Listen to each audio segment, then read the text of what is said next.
And welcome to a new episode of The Simpsons Did It. I'm your host, Steven Skolansky. And I'm your co-host, Robert Skolansky. And this week, we're going to fall in love again. It seems like we've fallen in love Well, we're before. not going to fall in love. I think our grandparents are going to fall in love. Yeah, unfortunately.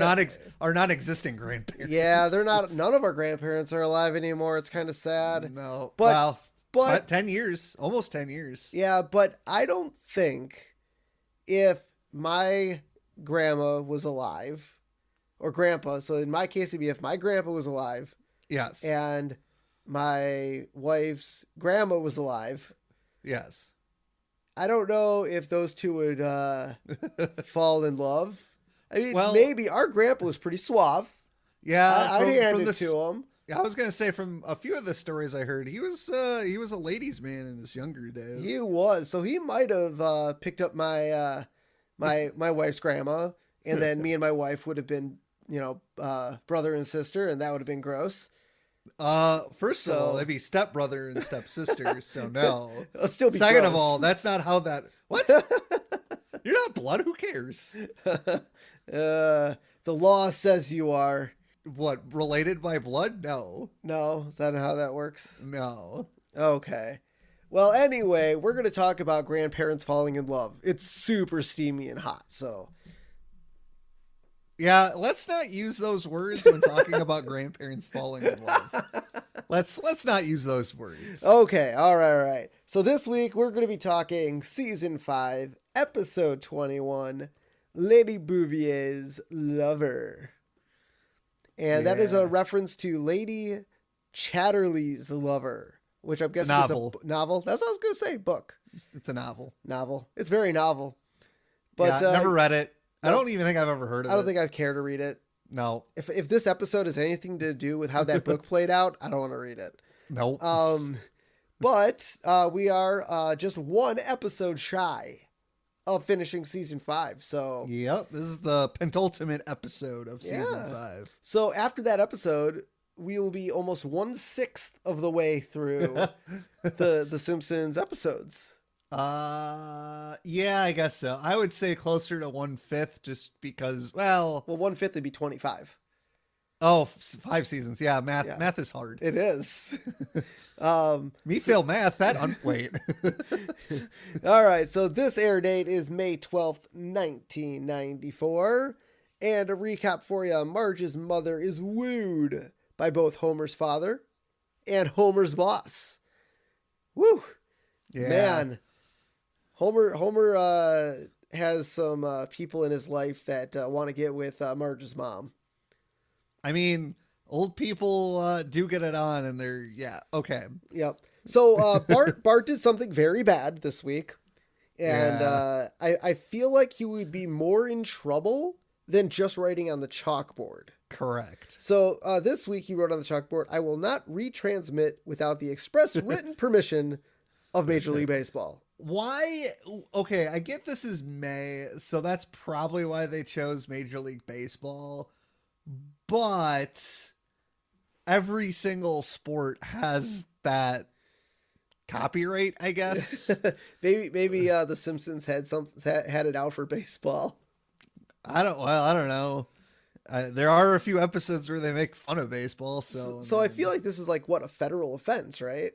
Or is this what kind of offense is retransmitting Major League Baseball? Yeah, it would probably be federal because they don't because you would probably, in this day and age, you'd probably retransmit it over the internet, so you could do it from wherever, so it'd probably be federal, assuming you're in the United States. So I wouldn't even know. Well, I guess you would just tape the game and then upload it online. Yeah, that'd be about it. But I guess back in those days, what would it be? Recording it with your video camera on your TV or VHSing it, and I don't even know how you would retransmit it back in those days. Yeah, I don't know. Maybe you go to a TV station and just sneak in and find where they maybe load a public access, maybe? Yeah, you could do it public access probably. All right. Well, Bart, you're very bad. I want to know. Now, here's the thing, and maybe this is something I could have done research on. Maybe our listeners might know. Why is this rule a thing? Because most rules come about because somebody did something that they shouldn't have done.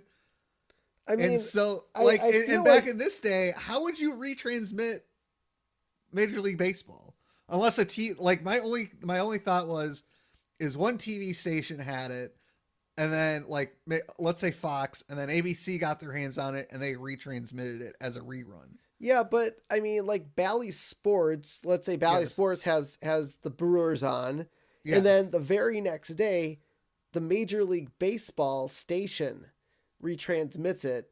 Bally Sports doesn't technically own that, right? Because it's still MLB. Like the MLB network can transmit any baseball game they want. Yeah, but regardless of if it's on like Bally Sports. But Bally Sports produces it, so they would still get some copyright to run a replay the next day or later that night if they wanted to. Yeah, they still own the right to it, but so does MLB. That's weird. Well, Bart, don't do that. Yeah, don't do that, Bart. So this week we get a repeat couch gag. The Simpsons run into the living room and shatter like glass when they run into each other. Yeah. And Santa's little helper walking in to look at the mess on the floor. He didn't want to be a part of shattering. No. So this week, our episode starts out with the Krusty the Clown show, where Krusty has decided to make Sideshow Mel conduct the Monkey Town Philharmonic, which Mel finds humiliating. And all the monkeys are playing the kazoo. I like how Mel treats this with such respect. Like, he's like, I think we don't really learn this until later seasons that Mel is actually, an upright citizen. He's very well versed in classical knowledge. He's really smart. Like, we learned that definitely in seasons beyond. So this is kind of like a first instance of, I'm too good for this shit, but why is he still there? Yeah. So, because they're monkeys, one of the monkeys stops playing. So Mel takes the conductor stick and pokes the monkey, and that provokes the monkey, because it's a monkey, to attack Mel. And as that one monkey is attacking Mel, more monkeys join in to attack him because they're monkeys. Yep. I think that was the whole point. I think Krusty just wanted to set up Mel to get attacked by monkeys. Yeah, that sounds about right. And so now we cut into the Simpsons living den, and Homer and the kids are watching. Well, I don't think it's den. I think it's that mystery room. Oh, it is that mystery room. You're right. Well, it's like Maggie's playroom. Yeah, it's that mystery room on the third floor, or on the second floor. That doesn't really exist except in weird instances. Because the funny thing is it's not in my Lego house. Yeah. It's not in every episode. Like that door, even the door to that room just disappears. Well, there is the episode where, I guess that was that Lisa's room they destroyed to build the cell tower? Yes. Okay. So it's the mystery playroom. They're watching and laughing, and Homer, asks Maggie if she can point to the monkey, because he would assume she would point at the TV, but it's Maggie. She's smart. She points at Homer. Yep. And Homer is like, what do babies know? What do babies know? My kid knows everything. Yeah, but he's not a baby anymore. Yeah. And he doesn't know anything. He's a toddler. Oh, he knows things. He does. He is actually very smart when it comes to sea life. Yep. Oh, yeah. He loves sea life, man. Like, I'll be like, because when I come visit, I'm like, oh, what kind of shark is that? And he knows what kind of shark that is. Yep. It's crazy. Not even just like the normal everyday sharks, like the great white, the hammerhead. Dude knows like obscure sharks. Well, maybe you'll become a marine biologist. That's the hope. If he doesn't become a marine biologist, I'm going to be pissed. Kids disappointing their parents, of course. And as Homer says, well, what do babies know? Lisa's like, Maggie, can you point to the credenza? And so Maggie points to the credenza, and I don't know what the hell a credenza is. Isn't it like a table? Maggie's smarter than you? Jeez. Do you know what a credenza is? Yeah, it's like a weird, not a bookshelf. Like it's a cross between like a bookshelf and a hutch. You can just say you don't know what it is. No, it's kind of like something like that. Marge yells at Homer to come downstairs because he did a very bad job of frosting Maggie's birthday Yeah, cake. Marge's like, Homer, you didn't do a very good job frosting Maggie's birthday cake. And Homer looks at the cake, which reads, Happy Birthday Maggie. And Homer's like, what? It's not Maggie's birthday? Oh. And then he eats the couple of the letters so it reads Maggie on the birthday cake. And I love how like Marge is like, Homer, I baked you a cake you can ruin right over there. Yes. There's a cake with like just letters all over the place. And he just starts like, dude, those like, cause they make those those edible letters. They do. And this cake, I've seen a lot of people make this cake for birthday parties, just for fun. Yeah. I can't remember the author's name, but God, what was it? Not the Simpsons theory on Instagram. Someone else on Insta. I can't remember. I apologize. But they wrote a Simpsons cookbook. Oh. And this cake is in that cookbook. So by the end of this, I will find it and I will plug it correctly at the end of this episode. Oh my God. And so Patty, Selma, and Jacqueline, which is the mother of Patty, Selma, and Marge, come over for Maggie's birthday. And I love how Patty walks in. Hi, everyone, except Homer. Yep. Yeah. Because they don't like Homer. And so then I think it was Patty or Selma points out to Homer that they're like, we think your dad went to the wrong house. And you see Abe across the street knocking on the door going, Happy birthday, when the guy answers the door. Oh, Abe. Yep. He's so forgetful. It's not like he hasn't been to the Simpsons house on a million occasions. Yeah. So now, as everybody's sitting around the dining room table, Marge comes in with Maggie, who she has dressed in a dress, which is the first time I believe Maggie has worn something that wasn't her blue onesie. Yep. Yeah, and she actually could walk in this. Yeah. Which is kind of nice. And everybody's like, oh, look at Maggie. She's so adorable. And then Abe goes, hey, what's that smell? And it's Maggie. I thought it was going to be Abe. No. That would have been so much better. Then the joke doesn't work. Well, they would all... No. How the joke would actually play out is he's like, oh, what's that smell? And everyone looks at Maggie and then realize, oh, it's not actually Maggie. And everyone turns around and looks at Grandpa.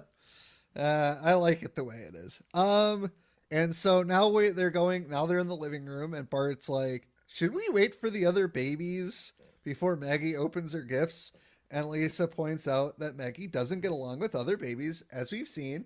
And so Maggie looks up out the window and she sees the baby with one eyebrow being pushed in a stroller, and they both exchange, I guess, mean looks. Mean looks, yeah. Yeah. And the first confrontation between Maggie and the baby with one eyebrow was in our last, or 2 episodes ago, in Sweet Seymour Skinner's Badass Song. Yep.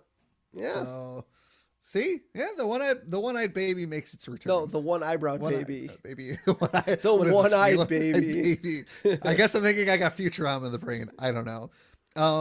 And so, now people, like Homer, Patty, Selma, Marge, they all kind of want to take pictures of Maggie, and this really freaks her out.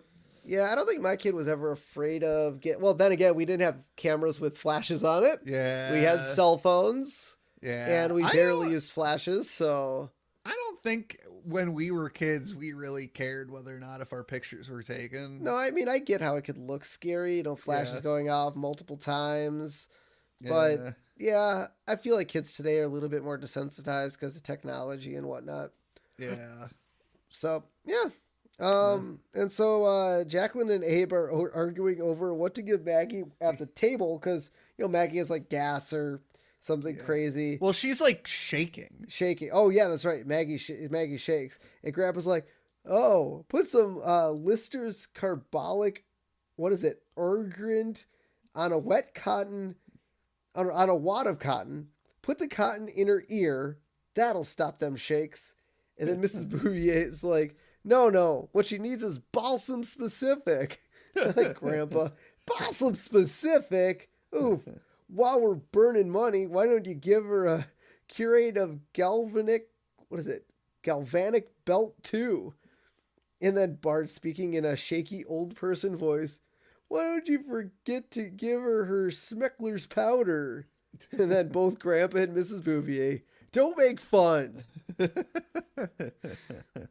Come on, guys. Get with it, man. You're old. Oh, my God. Balsam specific. And so now we see Maggie sleeping in her crib. And the camera pans down. And then in the floorboards, we see a tape recorder. Yep. So is this from the Flowers by Irene truck? Did someone just leave it in there? It's possible. Or, as we know... Burns spies on everybody. Oh, so you think it's a Burns recorder? It could be. Could be. Or maybe they hid that recorder under Maggie's bedroom just in case she said her first word. It's possible. While no one was in the room. That's possible. And they want to make sure they captured it. Or it is Flowers by Irene. Or it's Flowers by Irene. Yep. So I like how they're all in the living room now, kind of reminiscing, and Jacqueline remembers Lisa's third birthday, and Abe says her and Bart did a song and dance, and Abe pressures Lisa and Bart into doing said dance and song. So Bart and Lisa just like grumpily go over and sing the Armour Hot Dogs jingle. Was Armour Hot Dogs a real brand? Oh yeah, absolutely. I do not remember Armour Hot Dogs. Yep. And so I like how they just sing it really shittily for a bit. And Abe's like, he goes, sing it like you mean it. And he starts playing a harmonica, so that way, it kind of gets them into and then they start doing the thing. And then Milhouse even is walking by the window and chimes in from the outside.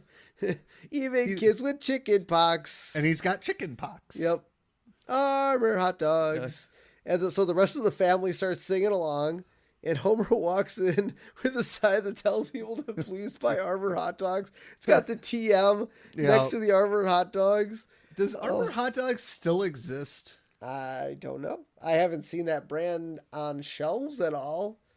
I mean, where would you even go to get Armour Hot Dogs? I would assume it would be like the grocery store like normal.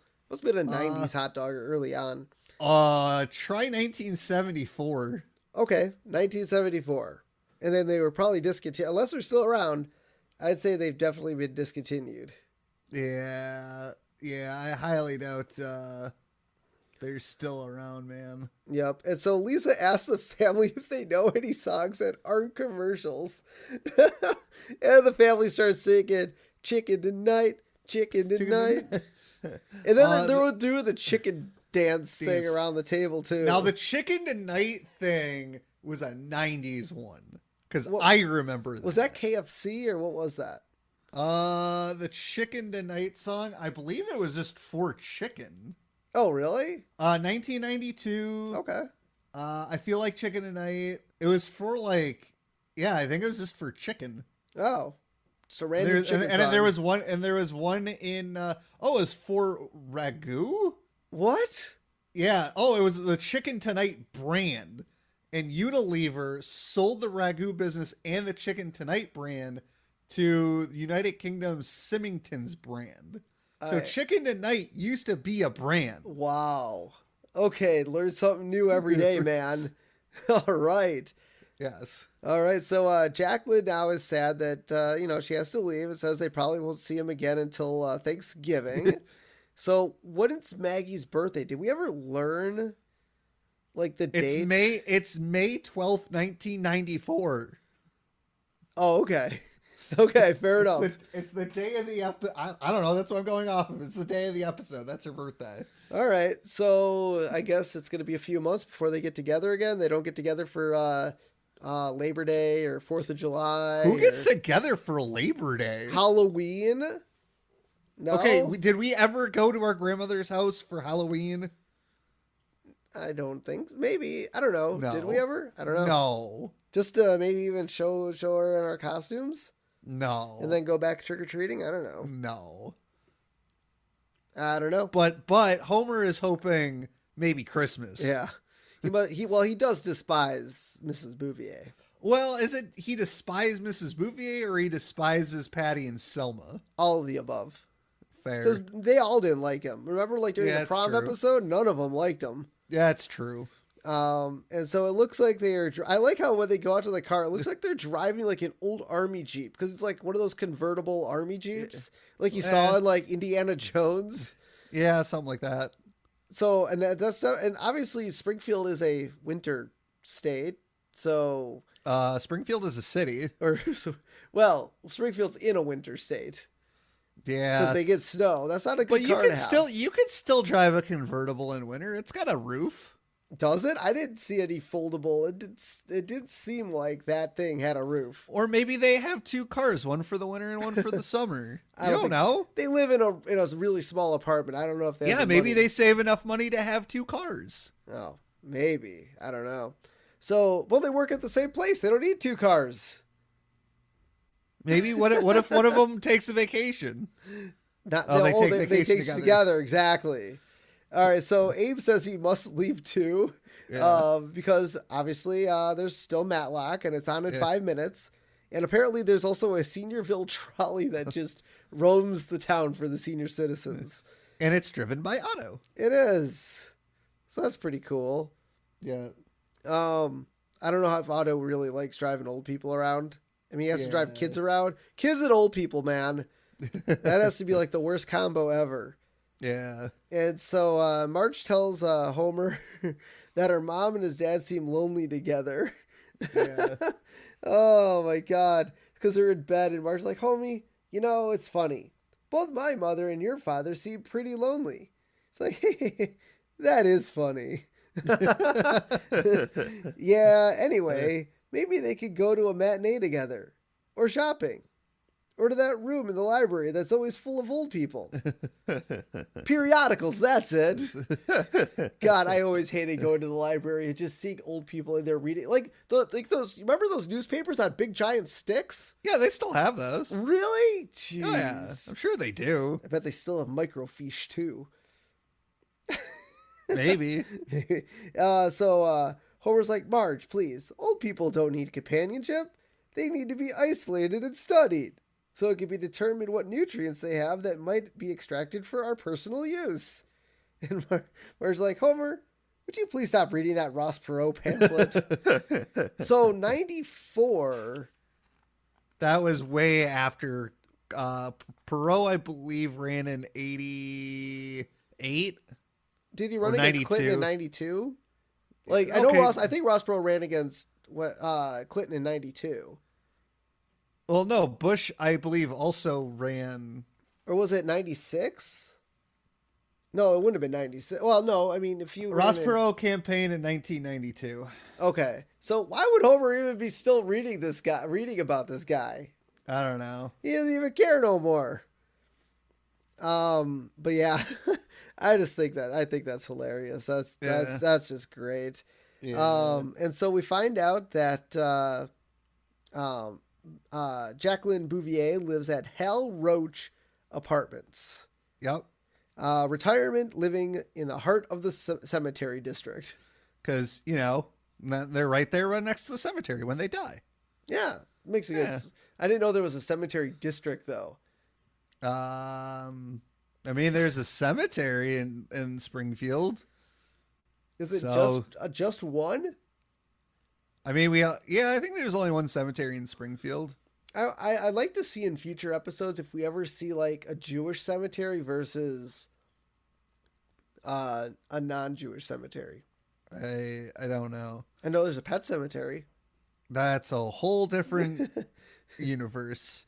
So Homer, Marge, and Abe pull up to the apartments, and Marge tells Abe to go in and get Marge's mom. And he's like, we'll go to dinner. And Abe's like, I'll be back in a jiffy. And then Abe comes out with the wrong woman. And Marge's like, that's not my mother. And so he's like, I'll be back in a jiffy. And they leave her there. And the old woman's like, can I come too? And Homer rolls out the window. Oh my God. She does look like, okay, to be fair, to Abe's credit, she does kind of look like. Yeah, a little bit. Can I come too? I'm going to start using that. It's like you're not invited. Aw, can I come too? So Abe, Jacqueline, Marge, and Homer go to P. Piggly Hogswine's Super Smorg. It's not a smorgasbord, it's a super smorg. Oh, it sounds like a very good barbecue joint, though. It does. And so as they're sitting there for dinner, Marge tries to find something in common between Abe and her mom. And she's like, oh, you guys were both swindled by that telemarketer. And Abe's like, oh, it's not swindled. You just give them all your information. Oh, God. I think it's really funny that even in 1994, this type of scam was still going on as it is today. Oh, yeah. Oh, scams will never stop. I'm just talking about I actually got funny story, folks. So the other day, next to my desk in my office, I have a printer that's a fax machine, and a fax is what's called an electronic email that comes by paper. Yes. And we still get faxes at our work. We actually got a fax in. I kid you not. That was like some dude in a foreign country asking us to send him X amount of dollars. Like, I shit you not. Like, I swear, it was no joke. It was like a paragraph on this fax. And I'm like, who's getting swindled by faxes that this is still a thing? I don't know. And so to kill the awkward silence, Grandpa performs the classical roll dance by putting bread on 2 forks and making it dance. No, it was potatoes. Wasn't it potatoes? No, it was bread. I mean, it probably was potatoes. I have a picture of this. They look like potatoes. Yeah, I have a picture too. I don't know. They could be either or. They could be rolls. Rolls look like that. Like potatoes? Yeah. I don't know. They could be brown. But the roll dance is from Charlie Chaplin's The Gold Rush, and a lawyer and 2 goons show up to tell him to stop that, because it's copyright. However, this dance is actually in the public domain. When did it become public domain? In like the 60s. Oh, really? Well, the Charlie Chaplin Gold Rush dance would have been in like the 50s, and I believe public domain kicks in after like 10 years. I think it's like 10 or 20 years. Well, if you don't like refresh your trademark on it. Right. So, but did you look it up to see if it was still? I did. Because I want to make sure people are getting the truth on this. The Gold Rush was a movie from 1925. Holy God. Yeah, it's definitely, that dance is in the public domain by 1994. And so now Abe and Jacqueline go to hang out, and she shows Abe a picture of her getting arrested for indecent exposure. And it's like, she's just wearing like clothes, but like her ankles are showing. Yeah, but that was a no-no back in the day, man. Yeah, it was. And so Jacqueline mentions to Abe that in her youth, she got all the attention from the boys, and it drove her best friends crazy. And so she names her friends, who are Zelda Fitzgerald, Frances Farmer, and Sylvia Plath, who are all real people, by the way. Yep. They're all famous women who later developed severe mental illnesses. Schizophrenia for Zelda Fitzgerald, paranoid schizophrenia for Frances Farmer, and clinical depression for Sylvia Plath. So they did. I mean, her friends did get driven crazy, but probably not by her. No, but okay. I was wondering if this was a reference to her not actually being their friends, because she's like, oh, I had these crazy friends named these people, but they all had schizophrenia. So maybe Jacqueline has schizophrenia too and thinks that they're her friends. Oh, maybe. I don't know. That's what I got. That's what I personally got from it. That she was just as crazy as them, and she thought she had those friends, or maybe she was actually friends with them. But yeah, maybe she was. And so Abe looks into Jacqueline's eyes, and he goes, you remind me of a poem I can't remember, and a song that may never have existed, and a place I'm not sure I've ever been to. You should use that line to pick up a chick, Robert. You should see if that works. Well, I'd have to go on the date first and then use the line. I don't think that works as a pickup line. No? No. I don't think that works as a pickup line. I mean, maybe if I talked to a woman for a few minutes and then tried it, I could. Yeah, see, there you go. And so Jacqueline, tells Abe that's sweet. And Abe's like, I feel funny. And he's like, and then he thinks he's in love. He's like, nope, it's a stroke. I haven't been there before. Having a stroke when you think you're in love? Yeah. But was it a stroke? I don't know. My brain not too good now. No, no, Abe, did he have a Abe? stroke? I think. Do you think so? I don't know. Or was it just love? Read the next line. Oh, right.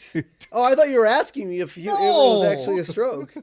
So as the ambulance drives away to the hospital, he realizes he is in love, and the ambulance stops and pushes Abe out of on a stretcher, and then it rolls into the freeway.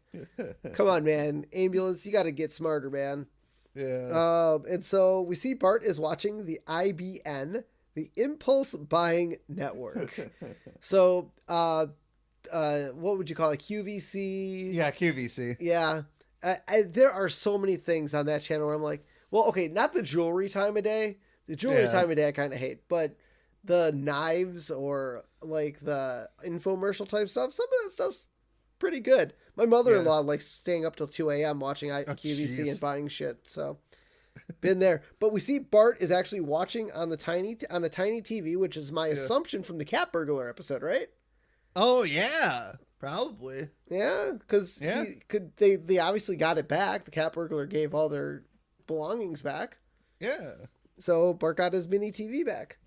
And so we see Troy McClure on the Impulse Buying Network. Hello, I'm Troy McClure. You might remember me from such films as The Boatjacking of Super Ship 79 and Hydro, the man with the hydraulic arms. Oh, God. You know, I want to see Troy McClure actually in a movie once.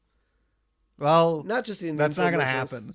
Well, it's not going to happen. Well, not anymore. I'm just saying it would have been kind of cool to see just a clip or like him actually in a movie. But that's the joke. No, I know, but they do like Rainier Wolfcastle's in movies. Like they could but that's making fun of Arnold Schwarzenegger. I know, but I could see it.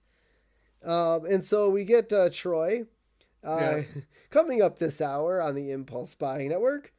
Your chance to own a piece of Itchy and Scratchy, the Toontown twosome beloved by everyone, even cynical members of Generation X. And I like how they cut to a Gen X guy.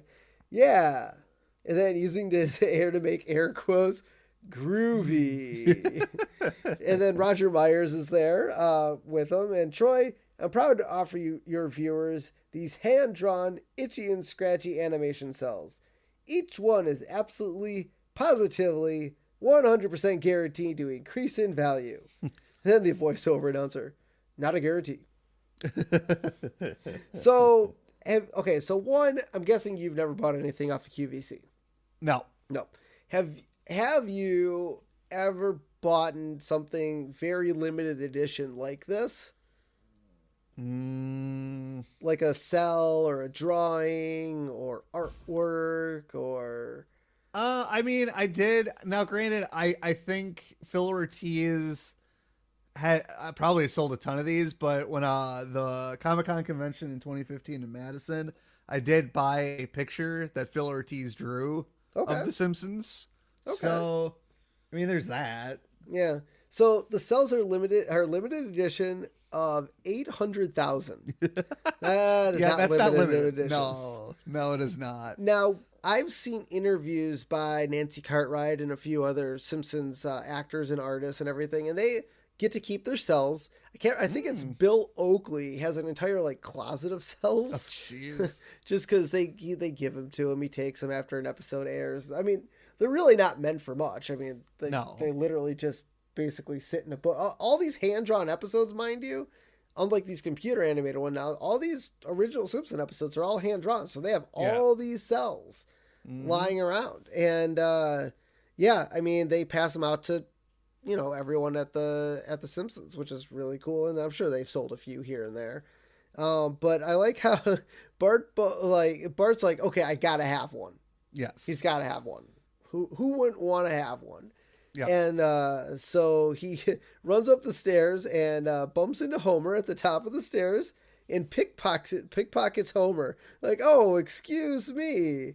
And Bart grabs Homer's wallet, But Homer also, for some whatever reason, pickpockets Bart's slingshot. I don't know what he plans on using that for. Framing Bart by trying to kill Flanders? Bart? Yeah, maybe. So Bart calls the impulse buying network to place an order. And I like how he's holding Homer's wallet. He's like, yes, my name is Homer Simpson, and I'd like to order an itchy and scratchy cell. My credit card? Do you accept federal breast inspector's card? License to ogle? Visa? I'm sorry. I'm sorry. That's what I meant. Visa. It's these new dentures. Visa. But that's really funny though, because I mean, honestly, as a 10-year-old kid, I probably wouldn't know how to pronounce it either. No. You know what I mean? I mean, discover. I mean, if you know how to read, I mean, obviously Bart knows how to read. I mean, he's at an age where he can read. But like discover, I'm sure he could get. I mean, he read federal breast inspector's cards, so he has some sort of vocabulary. Yeah. But yeah. Okay. So have you ever used mom or dad's credit card to buy anything? Without their knowledge, no. No. With their knowledge, yes. Yes, I have. But sometimes when they're like buy hockey tickets. Yeah. I saved our mom's credit card on file on my computer for baseball and hockey. Yeah. Just so, because we're always buying as a family. And I like how I always buy tickets and mom calls me like after I text her, okay, I'm in. In like 10 minutes, she calls me. Oh, do you need my credit card? No, I already have it. We're good. Yeah. But yeah, I've once charged something to our parents' credit card without their permission. What did you buy? Early days of the internet. That doesn't tell me what you bought. Nothing that we could say on the podcast. Oh, Steven. Yes. So, I like how, and so now we cut back to, I think they're in their bedroom, right? No, they're in the kitchen. Oh, that's right. They're in the kitchen. It's got to be like breakfast time. Yes, that's right. Breakfast time. And, I like how Homer is opposed to Abe dating Marge's mom, and Bart's like, "Yeah, I'm opposed. Damn opposed." Marge, don't use that kind of language. I know, that's awesome. And but Homer's like, if he marries your mother, Marge, we'll be brother and sister, and then our kids, they'll be horrible freaks with pink skin, no overbites. And 5 fingers on each hand. And then he just completely wigs out and runs out the door. Well, that's because Bart Lisa, he like imagined Bart Lisa. You're missing context. He looks at Bart, Lisa, and Maggie, and they like shapeshift, and they kind of look, I guess, kind of like the King of the Hill characters a little bit. Yeah. So Bart has, his hair's not like the spiky. Yeah. It's kind of like gelled up. Yeah. Lisa has more like blonde. They're all blonde. Okay. Even better. They're all blonde. Yeah. Lisa has like flowing hair, like, face. Maggie has definitely the babyish face. Still has the pacifier in her mouth. Still bow tie and everything. And it's hilarious. They look so well drawn. Kind of like you said, King of the Hill. Yeah. And I don't know if this is canon or not, but Bart is actually eating his cereal with his left hand. Do we know if Bart is left-handed? We do not. Okay. I just want to see, so in future, if he's ever writing or anything, I want to see if Bart's actually left-handed or not. Okay. Well, actually, I think he might be. You know what? Bart is. Because on my Simpsons arcade cabinet with Simpsons Bowling, the machine actually says that Bart bowls with his left hand. That doesn't make it canonical in the show. No, but that at least proves my point that Bart's holding and eating with his left hand in the TV show, and the game also says that he's left-handed. So Marge calls her mom to tell her that Abe had a nice time, and Abe wants to tell Jacqueline that he loves her. He's just standing behind the phone, and wanting to say, "Oh, tell her I love her, tell her I love her." And obviously Marge is like, "No, you're moving way too fast." So Abe runs into the kitchen, grabs the phone, and says, "I love you."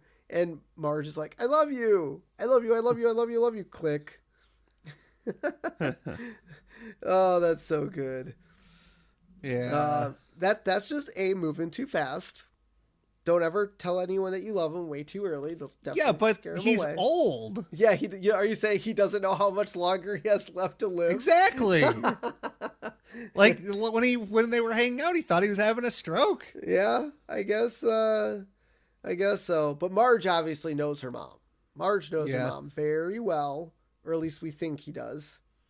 And so we cut to Bart sitting on the couch. Mm-hmm. Doorbell rings. Bart answers the door.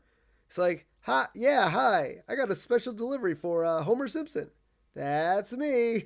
And then the guy punches Bart in the face. I don't know too many adults that would punch a kid in the face, but man. And the man's like, "Don't write no more letters to Mr. Sinatra." And then Bart closes the door. Doorbell rings again. He opens it. It's a young man standing there. And the young man's like, "I've got a special delivery for Homer Simpson." "That's me." And then that young man punches Bart in the face. "Stop stealing golf balls from the driving range." Why is Homer stealing golf balls from the driving range?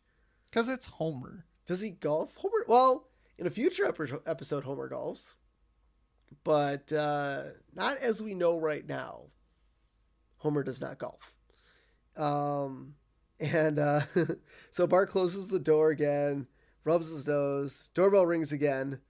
Delivery man's outside. He's like, "Homer Simpson, I've got a special delivery for you." And Bart's like, "Go away. If you don't open the door, Mr. Simpson, I can't give you your special delivery." And then Bart looks through the mail slot and sees the man is holding the itchy and scratchy cell that Bart ordered. And Bart sighs finally and opens up the door. And the man hands the package to Bart. "Here's your special delivery. Thanks." And then the man punches Bart in the face. That's for keeping me waiting. Yeah, the packaging says "do not roll," and the package was definitely rolled up. Yeah, cells, they're on like a laminate. And those could definitely crack and get a little bit messed up if you roll them. They should definitely be... realistically, I mean, obviously the impulse buying network is really shoddy, but realistically, cells are sent already in a glass frame. Yeah. So, so Bart, has Lisa come in and he's like, "Oh, Lisa, look what I bought." And it's the cell, but it's just an arm of Itchy. Yeah. Lisa's like ready though. She's like, "Show me, Bart. Come on. Show me what it is. Show me. And so, and she's like, "How much did you pay for that?" $350. And then Nelson's head appears like floating to do his ha ha. And then we cut to the Quickie Mart where Nelson is on the ground, appearing to have a seizure. And Apu's like, he's having an out of body experience. That's bad for business. Now, I wonder, was actually Nelson having a seizure, or was it because of the squish? Like he drank like a sugar squishy, got like a brain freeze or something? Because you see the spilt squishy kind of off to the side of Nelson. I don't know. There's not enough context within the scene to say. Yeah, but it looks like, I mean, it almost like, I guess any kid can have a random seizure, but I almost think he got brain freezed and fell onto the ground. And so now we cut to the night where Abe is in a nice suit and he bought novelty dentures that read "Kiss Me, Sweetie," and they glow in the dark. That's kind of cool. I would definitely screw around in my old age if I need dentures and get like novelty crazy dentures. Things. Absolutely. And so Homer's like, "That'll never work," and he breaks into song. And the name of the song is the "Play It Cool" song. Yeah, it goes into like a blues riff, and like the whole like room goes like kind of like jazz, like a jazz album cover sort of motif. And so the song goes, "Now what you gotta do if you want to get a kiss is act real smooth and make your move like this. And then he does the yawn and stretch that so many young people do. And he like puts his arm over Grandpa's shoulder, and Grandma's like, oh, I see. So if I take your advice and make your panting and move, then my chances for love will slightly improve. And Grandpa practices the move on Homer, and Homer's like, hee hee hee hee. Now what's the rule? Play it cool. Yeah. Have you ever used that move? Kinda. It worked. It does. Because at that point, they're like, okay, fine. Yeah. Sure. Whatever. And so, however, Abe does not play it cool because the doorbell rings. He jumps over the couch. And he jumps over the couch. And anyway, you probably shouldn't take Homer's advice on anything. I mean, he is in a marriage. I guess so. He got Marge, so, you know. And so now we go to the Springfield Community Center, where the sign says, today, Senior Citizen Swing Dance. Tomorrow, Cat Spay-a-thon. Oh, my God. Alrighty, then. Well, the crazy cat lady's got to bring all her cats in there to get spayed, man. I guess. And so now we see Bart taking his itchy cell to the comic book guy to see if it's worth anything. Yep. And the comic book guy shows Bart an actual cell, like a real cell, of Snagglepuss. And it's drawn by, they actually say the name of the artist. Yeah. Probably sure it's Snagglepuss's artist. Yeah. And he's like, and this is a drawing of nothing. Drawn by no one. It's not worth anything. And Bart's like, Bart's like, can't you give me anything for it? I can give you this telephone. It's shaped like Mary Worth. Oh, no groaning in my store. Oh, that's so good. Oh God. I mean, if it's authenticated, it might be worth literally nothing, but it's still drawn by the animators of Itchy and Scratchy, regardless of it just being an arm. Yeah. It's still, you can't, I don't know how you could really prove. I'm sure that they gave him a authenticity certificate. I don't know. I feel like, it's not going to be worth much, but it'd probably be worth more if it was actually a full Itchy. Oh, well, probably. And so we cut to the dance hall, or the senior, what is it? The Springfield Community Center. Yep. And we see the Ref Bream and his band of Some Esteem. Yeah, that's a parody of the band Les Brown and his band of Renown. Ooh. Mm-hmm. And Abe and Jacqueline are dancing, and Burton cuts in right before Abe could get Jacqueline a kiss. I like how he freaks out. I was like, what? Don't jump up on me. Oh, that's so good. And so the band starts playing Glenn Miller's Moonlight Serenade. So I believe that was the song that Jacqueline and Abe were dancing to. Oh, okay. Yeah. And then the next song is the one for Jacqueline and Burns. Oh, okay. The Benny Goodman Sing, Sing, Sing. Yeah. Okay. And so Abe gives Burns he's like, oh, I'm going to give Burns the frowning of a lifetime. And then just Burns just ignores him. Doesn't even really look at him. He just keeps on dancing. Yeah. And for how frail and fragile Burns is, pretty good dancer, I'd have to say. Yep. And all the adrenaline. All the adrenaline. Well, you know what's funny is obviously Smithers doesn't approve of, Burns and Jacqueline. Why would Smithers even bring him to this? Because Burns told him to. I guess so. I guess Smithers will do anything Burns says. And so we see Abe sitting alone on a bench outside when Jacqueline and Burns walk out with a trophy. So apparently there was a competition. Yeah. And Jacqueline calls Burns the devil. And Burns like, who told you? Oh. And I like how, what was it? He was like, oh, you'd be an angel, but what was the line? Do you remember the line? I don't remember the line. But he was like, "Yeah, you'd be an angel, but I don't remember, but yeah." So Smithers picks up Jacqueline and Burns, and obviously Smithers, like I mentioned, is completely annoyed because, Smithers rather have Burns and not him. And we see Grandpa, being ditched by Mrs. Bouvier, walks home along a row of streetlights, and holds up his hat. And Grandpa's like, "Good night, Mrs. Bouvier, wherever you are." And a lawyer and his thugs come up. And the lawyer's like, "Mr. Simpson, I represent the estate of Jimmy Durant, and I have a court order demanding an immediate halt to this unauthorized imitation. Boys?" And the thugs grab Grandpa's hat and stomp on it. And Grandpa's like, "Well, would it be all right with you if I just lay down in the street and died?" "Yes, that would be acceptable." That's pretty good. Yeah. Do you know what is that from a movie, I'm assuming? Yes, that is from a movie. I don't remember what movie. Okay. But I can find out what movie. Because they didn't give us a movie. It's funny, they didn't give us a movie moment on this one. I thought they would. It definitely is a movie moment.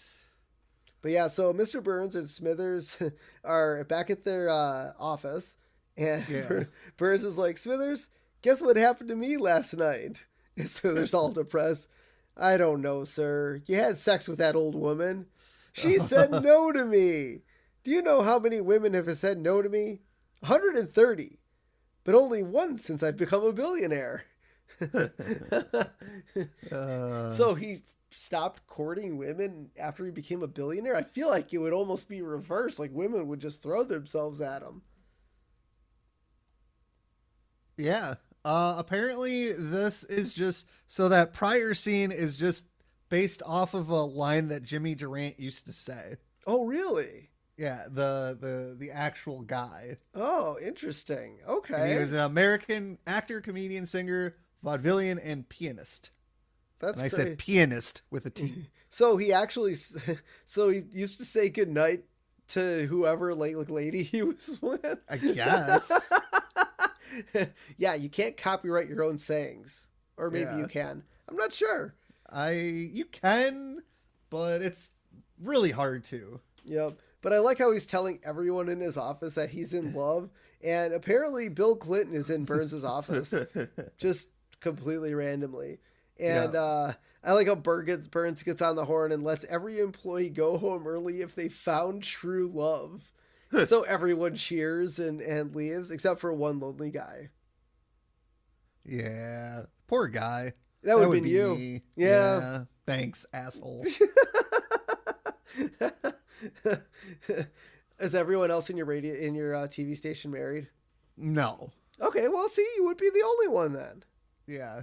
And so, Smithers helps Burns write a note to Jacqueline, and he says some sappy stuff, and Burns is like, "Oh, where did you come up with that on such, on a whim?" And Smithers is like, "Well, I told you that on your birthday."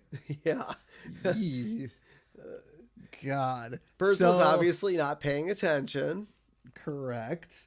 And so Marge, so now we cut to Marge helping her mom get ready for her date. And Homer tells Marge that he's like, the date that she has is a repulsive, obnoxious old billionaire. Yeah. Which really should narrow it down to one person in the city. Yep. Yeah, really, what? Marge should have been like, "Oh, it's Mr. Burns," but no, she doesn't realize it quite yet. You know what would have been a funny callback due to the whole Marge getting her mom ready for a date is Marge pinching her mom's cheeks to blush them. Because ladies pinch, whores use rouge. That would have been a great twist because Marge's mom did that to her when she was getting ready for her date. Yeah, it would have been, but they don't have time for that. No. The doorbell rings and then the door opens, and I love how Homer knows who it is. Marge doesn't, but they both scream when they see Mr. Burns.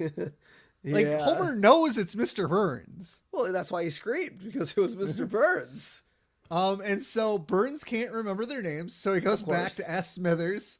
What? Of course. Yeah, of course, because, well, you'd figure he would know Marge, but he doesn't. And so Smithers tells Burns fake names, and those fake names are Fred and Wilma Flintstone.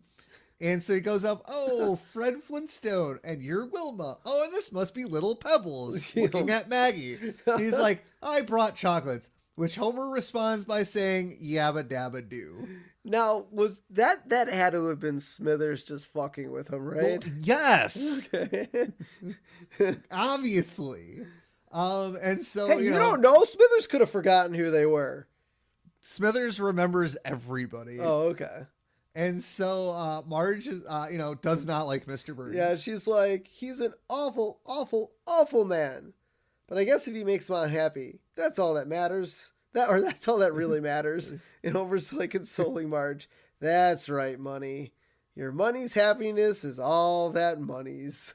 And this is the second episode in a row where Homer says something, that, like, instead of saying, like, that's right, honey, your mom's happiness is all that matters. Yep. He uses the word money. And, like, in the Freddie Quimby episode, he's like, I think Freddie Quimby should walk out of here a free hotel.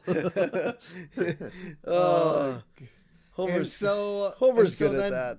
Yeah. And so then Bart, seeing Mr. Burns sitting on a couch in the living room, tries to extort him for $350 by threatening to shoot him with water guns, one filled with ketchup and another one filled with mustard. Yeah, Bart's like, hi, Grandma really likes it when her boyfriends are nice to me. She especially likes it when they give me money.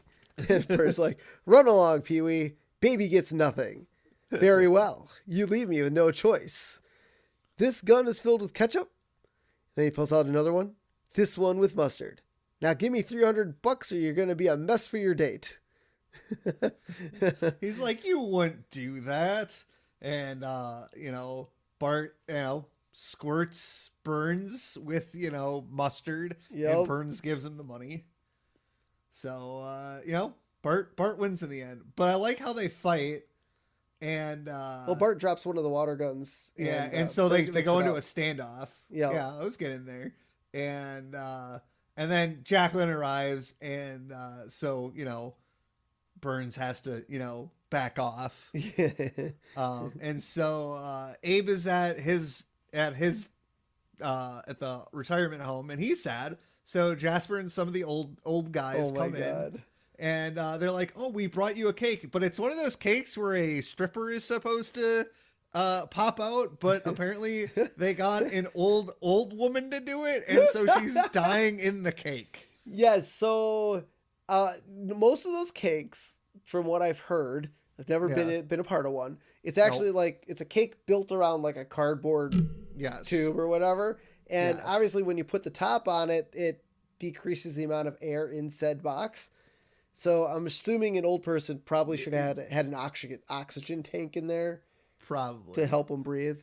Yeah. So Burns and Jacqueline go to Luigi's for their date, but that's not a really good idea because Luigi just insults him when he goes to the kitchen. Yeah, so I had to look this up because you didn't write it, but I couldn't understand it. Like I couldn't understand. That's why I didn't write it down. Oh, you've been notorious for pausing with subtitles on, so I was actually very surprised. I did not want to take the time to. Oh, I did read the subtitles. Well, I did only because remember last week, or was it the Skinner one? Remember when Bart took Skinner and I'm like, Spore.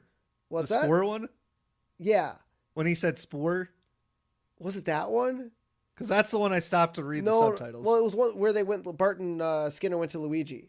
And remember how I was saying that Luigi didn't know their name? Oh, They didn't know who they were? Yeah. But that's why I did it here, because Luigi does the same thing. He goes into the kitchen, like, Luigi tells Salvador to break out the cheap hooch for Mr. No Tip and the dried up zombie he's captured. Oh my God. I watched it. Like, I swear, I watched it like 5 times because I wanted to see if I could understand him, and I couldn't. So I turned on the subtitles and paused it, And then the funny thing was I rewound it to watch it again without subtitles. Yeah. Funny, it was crisp and clean. I shit you not. It's because the thing. So here's the thing. Like, if you listen to a song, but you don't know what the lyrics are, you know how like people always mishear lyrics. Yes. And then they read the lyrics, and then you listen to the song, and it's like, oh, I know, it's like a trick in your brain or something. Like one of the biggest ones is not First Date. I think it's First Date by Blink-182, where he's like, Friday night I wore cologne to get the feeling right. Yeah. Everybody's like thought it was I walked alone. Yeah. So like it's kind of the same thing. Yeah, no, that's why I did it. And I was like, oh, you know what? Dude, this is horrible. Luigi is a horrible person. Yeah. Well, maybe Mr. Burns probably doesn't tip because he's an old man. But to call Jacqueline a dried up zombie that he's captured, yeah, that's really mean. That's bad. That's horrible. So now we come back to the Simpsons house where Bart tells Homer that he spent $350 on his credit card, and as Homer is about to yell at Bart, Bart gives Homer the cash that he got from Burns, and Homer is like, woohoo, now I can buy transcripts from Nightline. I know. God. And Bart literally tries to tell Homer that, wait, this is to repay you. And Bart's like, whatever. Yeah. It's gone. Yeah. And so Bart's like, I'm going to keep this Merryweather phone right here. Her stern and sensible face will remind me never to do anything so stupid again. Then the phone rings and Bart answers it. And who's on the other line? It's Milhouse. And he's like, hey, Bart, you want to go play with that x-ray machine in the abandoned hospital? Sure. Bart learns nothing. Obviously. And so we cut to Mr. Burns, and he tries to propose to Jacqueline by putting a ring in her drink, which usually works. But she grabs the drink and swallows the ring, and she was probably thirsty. Yeah. And Burns like, oh, I got another one around. Like he knew something dumb was gonna happen with the first ring, and he had another one, but he put it in the scalding hot soup. Okay, it was soup, right? Yes. Because my initial thought was like fondue, but why would you take fondue on a picnic?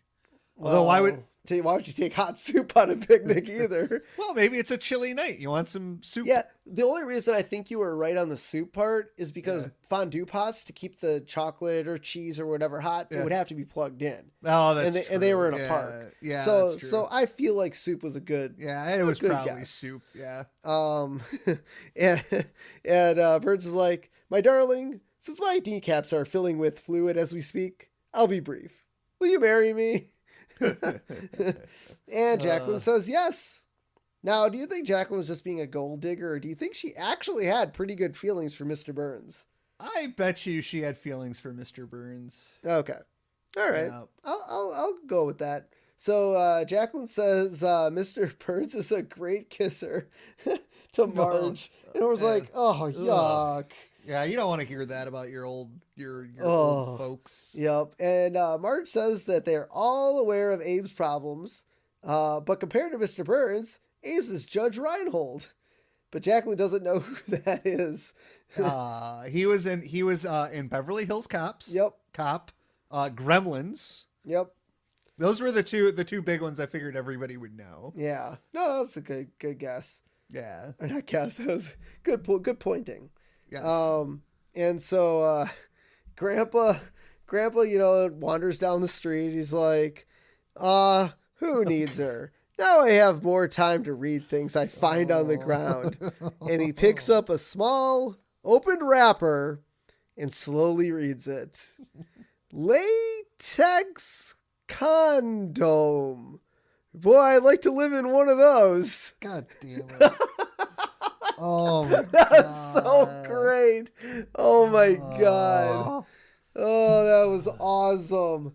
I don't know how Burns Grandpa doesn't know what a condom is, but okay. Well, I think he misread it as condo, even though he said condom. Yeah, I know.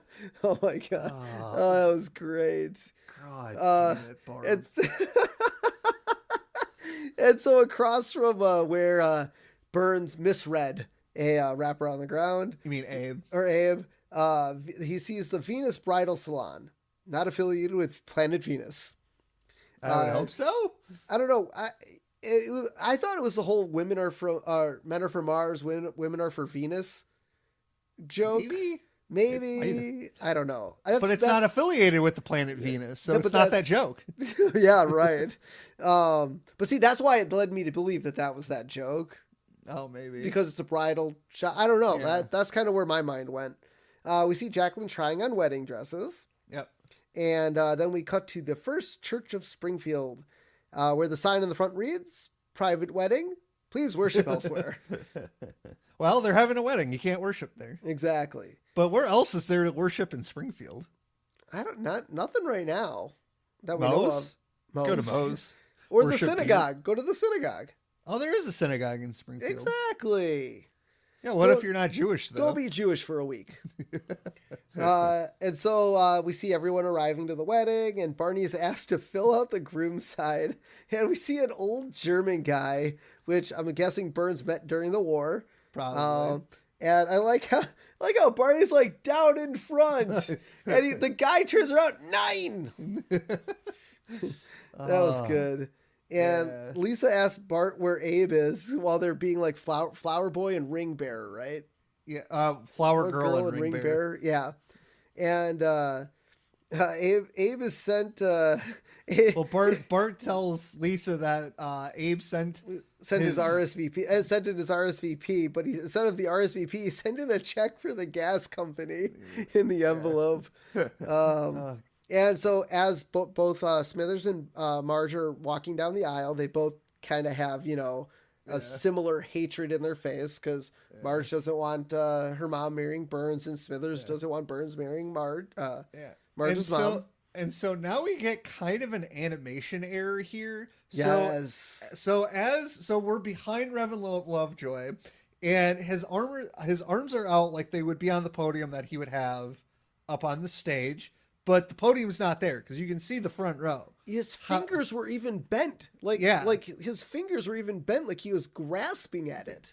And then like they cut to the front side and the podium is magically there. Magic.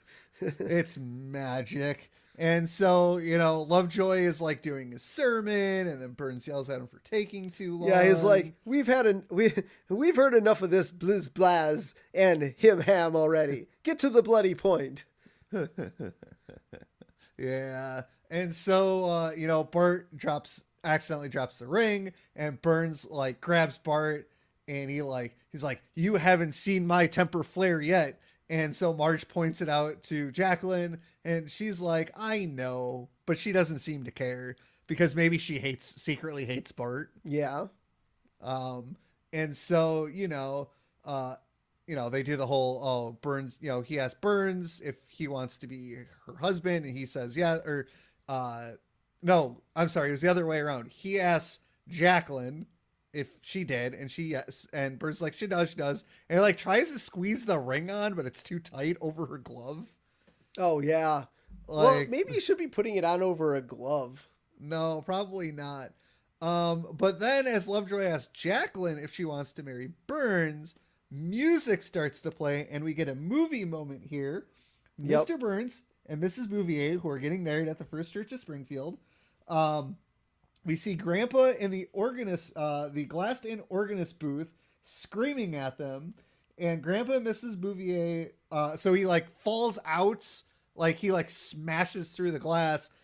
He professes his love, and Grandpa and Mrs. Bouvier run out to a minibus to the strains of Sounds of Silence-esque music, which this is a direct parody from the movie The Graduate.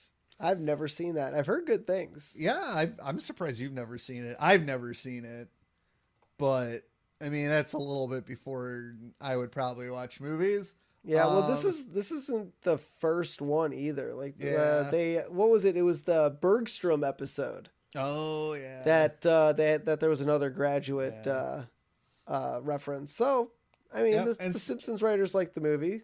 Yeah, and so as the bus pulls away, we go to the credits with a song playing, and so to the tune of Sounds of Silence, the lyrics are, "Hello, Grandpa, my old friend. Your busy day is at an end. Your exploits have been sad and boring. They tell a tale that's worth ignoring. When you're alone, the word of your story will echo down the rest home hall, because no one at all can stand the sound of Grandpa. Yeah. And so that's good. So now, like, we're in the credits still, and Abe starts to recall when he first took a liking to Mrs. Bouvier, and he's talking about it. But then we get to the scene at the end of every Simpsons credit. There's like a movie theater thing, and somebody goes, shh. Yeah. And so that person does the shh, and Grandpa's like, oh, I'm sorry. And then he stops talking, which I thought was great. No, that was really good. And now I don't know if we've really done this in the past. Are you watching every end credits now? Like, did you do that just because, or? I did it. The only reason I did it was because of the song.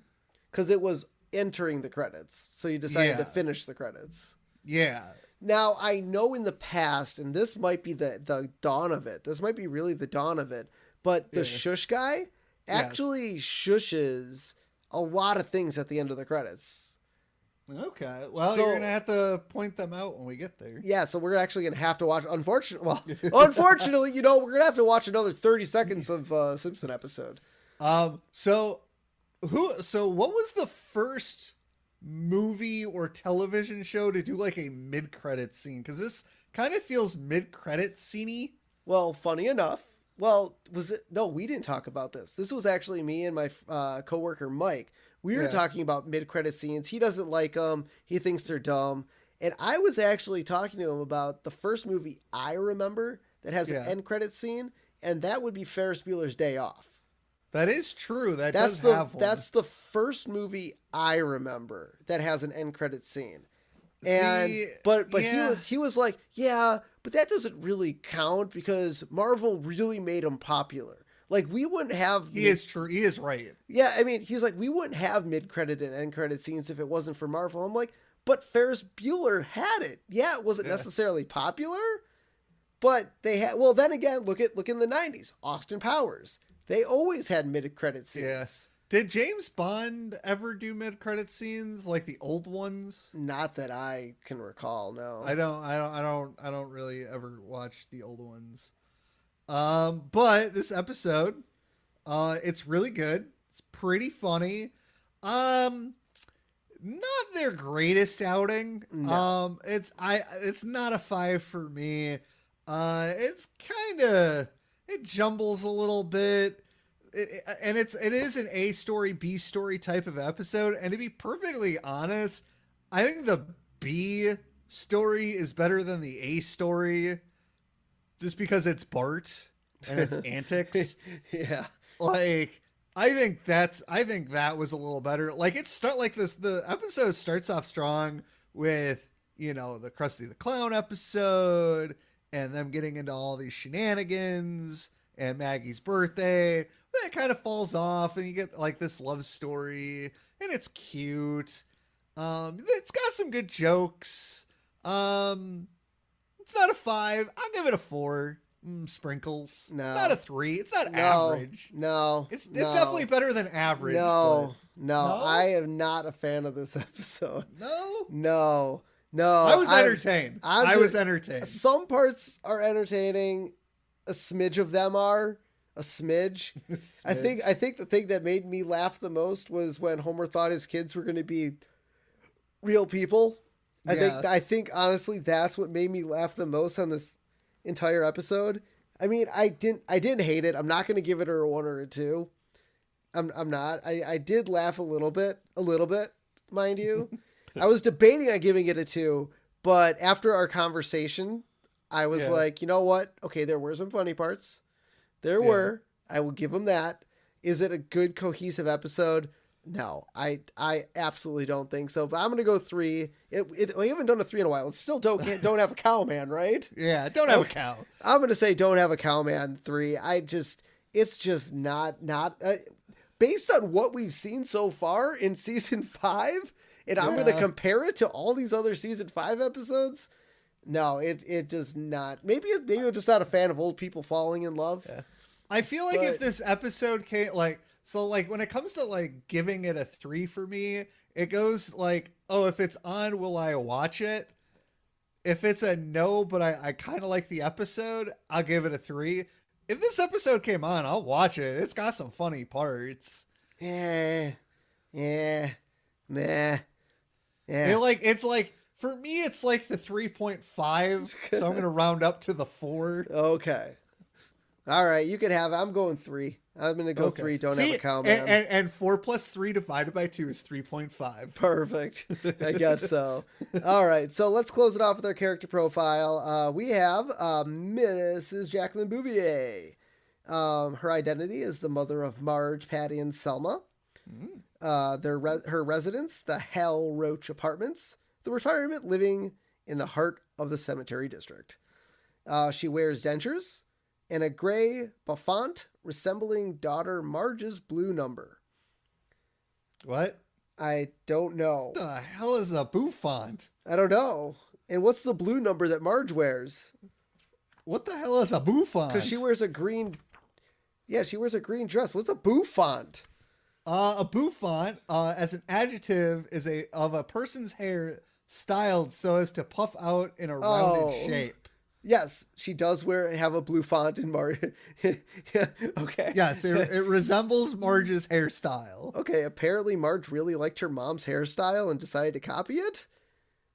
I don't know. Man, okay. Sure. That's not me. I wouldn't copy. Well, I guess my hair, I couldn't really copy anyone's. Yeah. My hair's just. Well, you copied our dad's hair. I don't think copying. I have to wear it like this. I have no choice. I mean, you could buzz cut it. Yeah, but my hair would still always turn out like that. Well, that's true. Her claim to fame, originator of the Bouvier family grumble, and a one-time flapper. Flapper is a type of dancer, yes. if I remember. Yeah. Yep. Most embarrassing moment, arrested for indecent exposure in 1923. So, God, she's old. I mean, in that picture, she looked like 20 maybe, right? Yeah. 20. So she was born in 1913. So she's 80 years old. Yeah.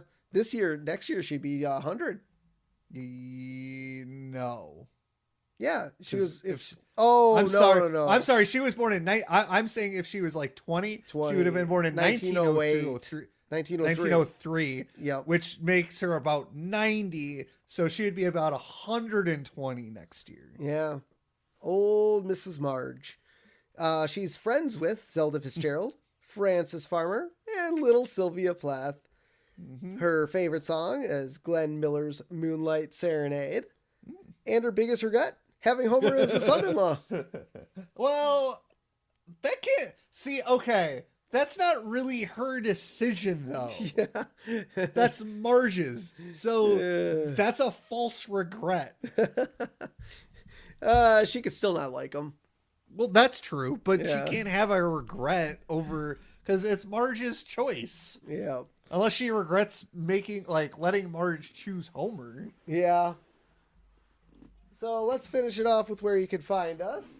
Yeah. So come check us out on social media, Facebook, The Simpsons Did It Podcast, on Instagram, The Simpsons Did It Pod, and Twitter, Simpsons Did It PC. Head over to buymeacoffee.com/Simpsons Did It if you'd like to donate to our podcast. This helps us give you guys some prizes. We'll give you guys stickers, update our podcast equipment, stuff like that. So head over there and give us a donation. And one other thing I want to mention is if you guys do listen on Apple Podcasts, please give us a rate and review on there. It just helps our numbers and lets us know what you think of the podcast. Lastly, head over to YouTube, search Simpsons Today Podcast, and check out our backlog of episodes if you're on there. You can also give us a phone call at 612-584-0986. Listen to our awesome voicemail message and leave us a message on what you think of our podcast and what you might want to see in the future. So until next time, I'm Steven Skolansky. And I'm Robert Skolansky. And this has been The Simpsons Did It. Shh.